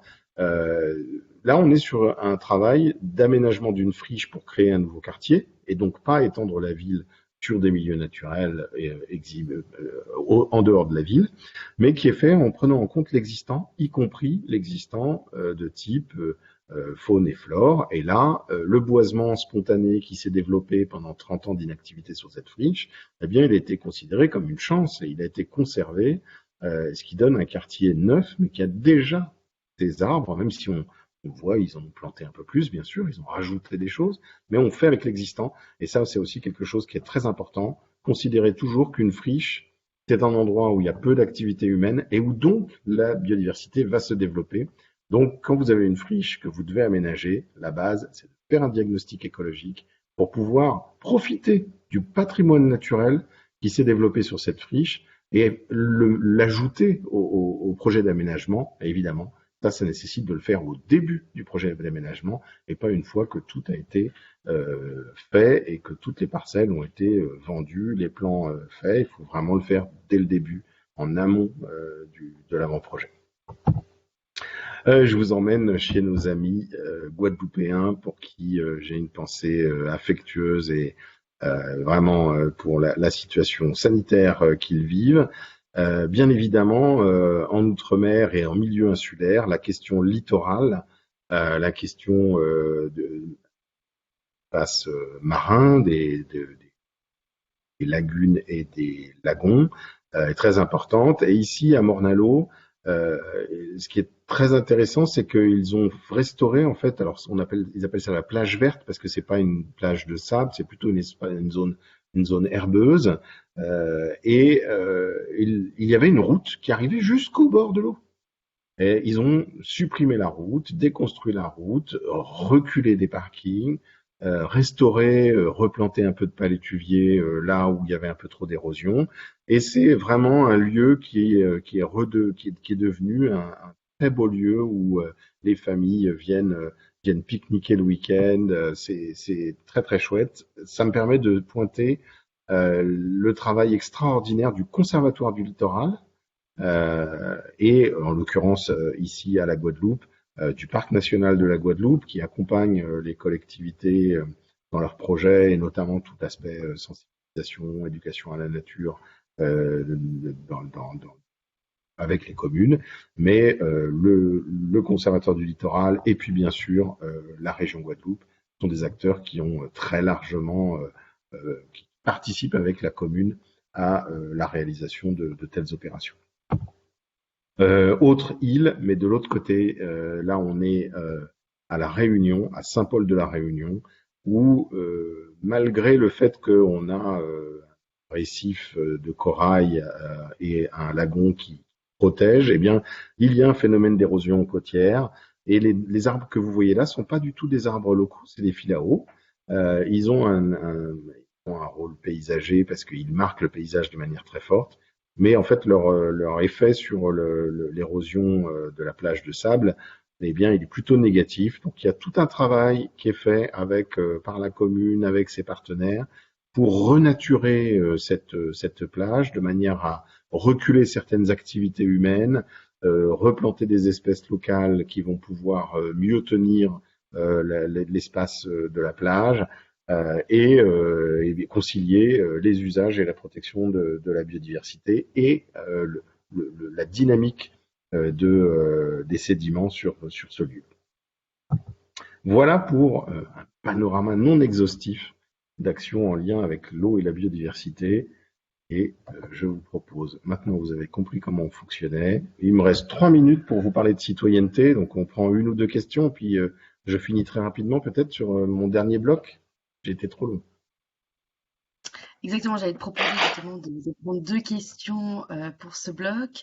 La première, tu as répondu en partie, c'est comment finalement on améliore la gestion de l'eau en ville et comment on favorise le rechargement des nappes phréatiques. Est-ce que tu as des idées d'action en plus que celles que tu as présentées avec à Rennes? Écoutez, je peux, là, il faut que je vous renvoie vers, par exemple, l'excellent petit guide eau pluviale et biodiversité édité par l'Agence régionale de la biodiversité de France. Vous le trouverez sur le site de l'agence, qui, sur la question de la gestion de l'eau à la parcelle, là où elle tombe, vous donne déjà beaucoup de choses. Aussi de restaurer des zones humides de faire des mares en réseau, c'est ce que fait Lille, c'est ce que fait la métropole Normandie, mais aussi au cœur de Paris, dans chaque nouveau aménagement, il y a des micro-zones humides. C'est tout un ensemble de choses. Et puis, bien sûr, il faut absolument et de manière impérative limiter les pollutions, hein. Alors, on a parlé beaucoup des pollutions agricoles, mais en ville, les pollutions, elles viennent de la circulation automobile et elles ne seront pas résolues seulement par la circulation automobile électrique, puisque ce sont les plaquettes de frein et les pneus qui sont des fournisseurs majeurs d'éléments traces métalliques qui vont polluer les sols de manière durable. Donc les sols, mais aussi l'eau, et puis l'assainissement. On a encore dans trop de nos communes des logements qui ne sont pas raccordés au réseau d'assainissement et qui provoquent des pollutions de la ressource en eau. Donc voilà, il y a tout un panel de choses à mettre en œuvre et c'est le quotidien des collègues des collectivités en charge de ces sujets, des collectivités et des services de l'État aussi. Et puis des bureaux d'études qui sont évidemment importants pour mettre en œuvre les solutions, les concevoir. Est-ce que tu avais une autre question auquel il faudrait que je réponde ou est-ce que je peux enchaîner Non, tu sur as la dernière répondu. partie? Si on pouvait justement utiliser le vivant, les techniques de génie écologique pour dépolluer Oui, oui, bien sûr. Alors, ce qu'on appelle la phytoépuration, c'est le travail naturel des organismes vivants, plantes, bactéries, et plantes et bactéries associées et avec leur cortège de faune, à être capable de dégrader les polluants, les matières organiques, voire essentiellement les matières organiques dans un milieu humide. Donc c'est le travail d'une station d'épuration finalement. Une station d'épuration, c'est un milieu artificiel dans lequel on fait faire aux bactéries le travail d'épuration de l'eau. Mais on mime finalement ce que font des zones humides de manière naturelle, pour peu qu'on les surcharge pas plus trop. Hein. Et puis il y a l'autre aspect qu'on appelle la phytoremédiation, où là on va utiliser plutôt les capacités de certaines plantes à capter et à stocker des polluants, des hydrocarbures ou des métaux lourds, pour pouvoir tenter de dépolluer des sols. Mais là on est sur des choses qui sont d'abord aujourd'hui encore du domaine majoritairement de l'expérimental, et puis surtout qui sont dans le temps long du vivant, c'est-à-dire qu'on n'est pas dans des choses qui prennent quelques années, mais plutôt des dizaines, voire des centaines d'années. Mais voilà les deux processus sur lesquels le vivant apporte évidemment un certain nombre de solutions. Mais encore une fois, il faut d'abord arrêter de polluer parce qu'on a déjà bien à faire avec ce qu'on a mis en stock de pollution. Donc il ne faut pas compter sur une technologie fondée sur la nature qui nous résoudrait tous nos problèmes sans changer nos habitudes d'aujourd'hui. Je finis très vite, je suis désolé, comme je suis bavard, mais parce que tout ce que je vois et que je vous montre m'enthousiasme. Je voudrais finir avec la participation citoyenne. Nos villes, nos intercommunalités, c'est évidemment des sociétés humaines, c'est des groupes d'humains et ils font des choses ensemble et ils font des choses ensemble qui sont quand même vraiment chouettes. Là, je vous emmène au début de la décennie, c'était en 2011, donc on est vraiment, vous voyez, 10 ans en arrière, à Montpellier. Ceci est un ancien parking qui était mal utilisé ou sous-utilisé, qui posait problème. Et la commune, avec un bureau d'études spécialisé dans ces dispositifs, je le cite, colocaux, avec le bailleur, avec la population, ont préparé la transformation de ce parking en un jardin méditerranéen. Alors là, vous le voyez tout juste planté, hein. Donc évidemment, c'est paillé, c'est gravier, pas encore peut-être très florissant, mais c'est devenu un jardin alors que c'était un parking. Et ils ont fait ça, même c'était décrouté à l'avance, mais en tout cas, toute la plantation se fait en 24 heures avec une fête, avec les habitants, et on est vraiment dans quelque chose où la transformation de l'espace public et la création d'un jardin devient un élément moteur avec les habitants en proximité. Alors c'est le même bureau d'études, mais il y en a plein d'autres qui font ça. C'est le hasard des photos que j'ai choisies. À Courbevoie, même type de dispositif euh, en région parisienne, une ville très dense, hein, première couronne. Eh bien, dès qu'on peut, on trouve des espaces, on déminéralise, on plante, on jardine avec les habitants du quartier, les enfants des écoles, et ça donne des résultats vraiment très chouettes. Évidemment, la logique de permettre aux habitants ou de répondre à leurs désirs, hein, la notion de permis de végétaliser qui s'est développée à Paris, ici à Strasbourg, mais aussi à Lille et dans beaucoup d'autres villes, la plupart du temps, elle est venue d'habitants qui disaient, moi, je veux, donnez-moi la possibilité d'entretenir un jardin sur le parking, devant chez moi. Ici, là, c'est un pied d'arbre à Strasbourg. Ça peut être le commerçant qui veut entretenir le pied d'arbre devant sa boutique pour la rendre plus belle. Ça peut être les riverains. Et à Strasbourg, ils ont lancé un portail unique. Hein, ça s'appelle Strasbourg ça pousse. Et c'est le site web où vous pouvez avoir tout ce que vous pouvez trouver sur Strasbourg comme possibilité de jardiner, de végétaliser.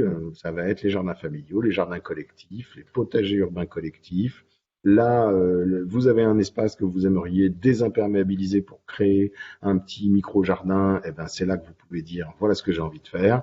Et ça marche vraiment très très très fort. Et avec maintenant beaucoup de désimperméabilisation d'espaces inutiles ou inutilisés sur les trottoirs ou dans les quartiers. Toujours dans la région à Strasbourg, mais là c'est l'Eurométropole de Strasbourg qui a développé une charte Tous unis pour plus de biodiversité à destination de ces communes, de ces acteurs publics de l'Eurométropole, mais aussi à destination des entreprises de l'Eurométropole. Et ici, c'est un moment d'inauguration d'une marque qui a été créée sur un site industriel. Il y a beaucoup d'entreprises. Et là, j'insisterai un peu comme je le disais pour le Grand Lyon, c'est que c'est pas seulement une charte avec des engagements, mais c'est d'abord un dispositif d'animation dans le temps, avec des professionnels qui savent faire, qui vont proposer dans les entreprises des ateliers de sensibilisation, de découverte, d'observation de la nature, de jardinage, avec un travail d'animation de groupe de l'ensemble des engagés au niveau du territoire.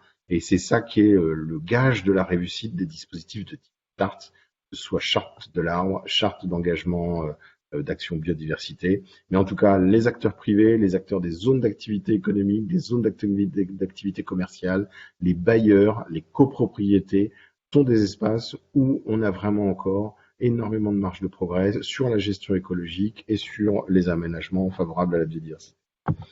Dernière chose, et j'ai mis une photo de Lille, mais en citant Lyon, parce que je retrouvais pas ma photo de Lyon, puis je l'ai trouvée après.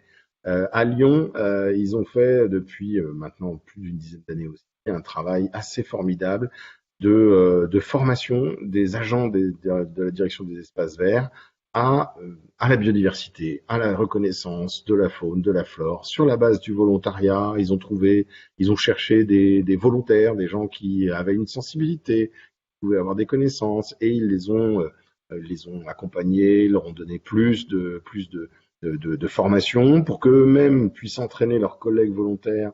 Là, je vous ai mis donc un exemple à Lille, puisque à Lille fait aussi ça. Et la photo, c'est à Lille, avec un programme de sciences participatives qui est le PROPAGE, le protocole papillon gestionnaire, qui permet, sans être un spécialiste des papillons, mais quand même de compter et d'identifier les grands groupes de papillons sur un espace dont on a la gestion. Ça demande évidemment un peu de temps qu'on accorde sur le planning de travail, mais c'est de la formation et puis c'est aussi de donner du sens et transformer le métier de jardinier. C'est ce que nous disent la plupart des villes qui ont transformé leur travail de gestion écologique. C'est que les jardiniers sont passés apprenaient à être des techniciens se servant de machines, de pulvérisateurs, etc. Et ils redeviennent des jardiniers, des gardiens de nature. Ça passe aussi par de la formation. Et je finirai par Albi, qui fait ce qui est quand même indispensable, c'est de transmettre une culture naturaliste à la population. Albi édite des guides naturalistes extrêmement bien faits, locaux, avec les espèces qui habitent à Albi en même temps que l'être humain. Ils ont fait un guide des insectes d'Albi, ils ont fait un guide des oiseaux d'Albi, je crois, j'ai un doute, des mammifères d'Albi, je suis sûr, et le dernier qui vient de sortir, je vous en ai mis, vous voyez que c'est même un guide d'identification des amphibiens d'Albi. Donc ce travail éditorial, qui est un travail de communication, mais aussi de pédagogie, ils le font avec leurs associations spécialistes, mais aussi en interne, là, avec des agents de la ville qui sont passionnés et qui créent ces guides. Et chapeau, c'est vraiment des. Je vous invite à les télécharger. Ils sont tous disponibles sur le site de la ville pour vous en inspirer et faire les mêmes chez vous. Voilà, je m'arrête là. Gwen, j'imagine qu'on n'a plus le temps pour prendre des questions, à moins que tu en prennes une ou deux. Alors, on a encore un peu de temps, mais personne n'a encore posé de questions sur la partie. Alors du coup, ça me permet d'en profiter pour vous quand même vous vendre un tout petit peu mon dispositif. Bon, vous lirez tout ça, mais en gros, 10 ans de concours Capitale française de la biodiversité. J'espère que je vous aurai montré que les 500 actions exemplaires qu'on a recueillies, c'est vraiment une matière. Voilà ma photo des agents de la ville de Lyon en train de se faire former. Bah, vous voyez, j'avais perdu à un endroit, je la retrouve à un autre. Comme ça, vous les aurez vus. C'est des recueils thématiques, c'est des ateliers webinaires. Si vous avez envie d'accueillir un atelier, un webinaire avec nous, alors nous, on est en Île-de-France, mais on coordonne le travail avec tous nos collègues des autres agences régionales de la biodiversité ou des collectifs locaux ou du CNFPT. Donc, vous pouvez vous adresser à nous, même si vous n'êtes pas francilien, parce que vous voulez accueillir un atelier pour vos acteurs publics et privés sur votre territoire. Vous me mettez un email et on essaiera de monter ça. 90 visites de terrain, des lauréats évidemment, une machine à récolter les bonnes pratiques, une valeur de la pédagogie par la preuve. Les collectivités, elles apprennent les unes des autres, elles s'inspirent mutuellement, elles peuvent aussi se challenger en se disant bah, tiens, bah, eux ils le font, pourquoi pas nous? Ou alors se rassurer en disant puisque eux l'ont fait, c'est que c'est faisable, nous aussi on peut le faire. Ça permet aussi de décloisonner les services municipaux, puisque vous avez vu qu'on parle tout autant de documents d'urbanisme, de gestion des espaces verts, que d'éducation, de communication, de travail sur des politiques publiques ou avec des partenaires qui sont pas que la commune ou pas que l'intercommunalité. Et puis, depuis 10 ans, nous, on voit une évolution dans les ressources humaines des collectivités. Évidemment, plus elles sont grosses, plus elles ont des moyens, mais même dans des villes moyennes, on voit des recrutements maintenant d'écologues, de naturalistes. On voit des créations de noms de services qui sont écologie urbaine, paysage et biodiversité. Et ça montre bien que les collectivités, elles sont vraiment moteurs dans la transformation du regard sur la nature et la manière dont on vit avec elle aujourd'hui. Alors, bon, je vais vous vendre quand même un tout petit peu ma sauce, d'autant que c'est gratuit. Participer au concours Capitale française de la biodiversité, ça vous coûte rien. Ça vous permet de faire connaître les actions exemplaires de votre territoire en remplissant au moins une fiche action, et si elle est bien, elle est valorisée dans le recueil thématique. Et puis, si vous voulez, vous pouvez candidater pour un trophée national, voire le titre de Capitale française de la biodiversité. Seuls ceux qui ont essayé ont gagné. Donc, si vous ne le faites pas, évidemment, jamais ça ne pourra tomber sur vous. Mais c'est une possibilité. Vous pouvez choisir de participer à la carte, soit pour seulement, disons, vous pouvez dire que vous participez hors compétition, c'est tout à fait possible. Comment ça marche? C'est articulé depuis 2 ans sur un autre dispositif, le dispositif Territoire engagé pour la nature, qui est un dispositif national animé par chacune des collectifs régionaux, des régions, des ARB. Territoire engagé pour la nature, c'est un engagement sur votre projet en tant que commune, intercommunalité, dans certaines régions, autre type de territoire. Donc vous vous engagez sur ce que vous allez faire dans l'avenir, dans le proche avenir.